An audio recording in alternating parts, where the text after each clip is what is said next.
যাকে স্পেনের মুসলিম বিরোধী সমর্থকরা থামাতে চেয়েছে সেই ছেলেটাকেই মহান আল্লাহ পাক পুরো পৃথিবীর সামনে সম্মানিত করেছেন। লামিনের বিশ্বাস ছিল মহান রবের ওপরে, আর সৃষ্টিকর্তাও যেন তাকে দুমুঠো ভরে সম্মান দিলেন। চুপ করালেন স্পেনের মুসলিম বিরোধীদের। হ্যাঁ, তাই মুসলিম বিরোধীদের উপযুক্ত জবাবটাই দিলেন লামিনে ইয়ামাল।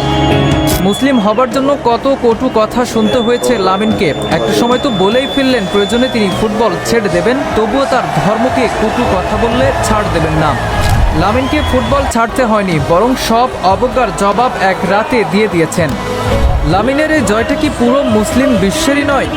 স্পেনে যখন চলছে মুসলিম বিরোধী স্লোগান, তখন ফুটবল মাঠে মুসলিমদের হয়ে একাই লড়ে যাচ্ছিলেন বার্সেলোনা সেনসেশন। মোহাম্মদ সালাহর মতো তারকারাও তার পাশে দাঁড়ায়নি, কিন্তু লামিন একাই লড়ছেন। মূল ঘটনার সূত্রপাত সর্বশেষ ফিফা উইন্ডোতে মিশর বনাম স্পেনের ম্যাচে।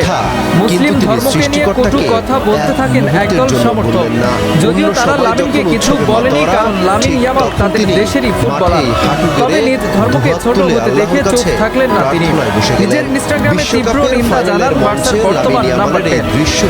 অথচ চাইলে লামিন চুপ থাকতে পারতেন, কিন্তু ওই যে কথাগুলো মুসলিম বিরোধিতা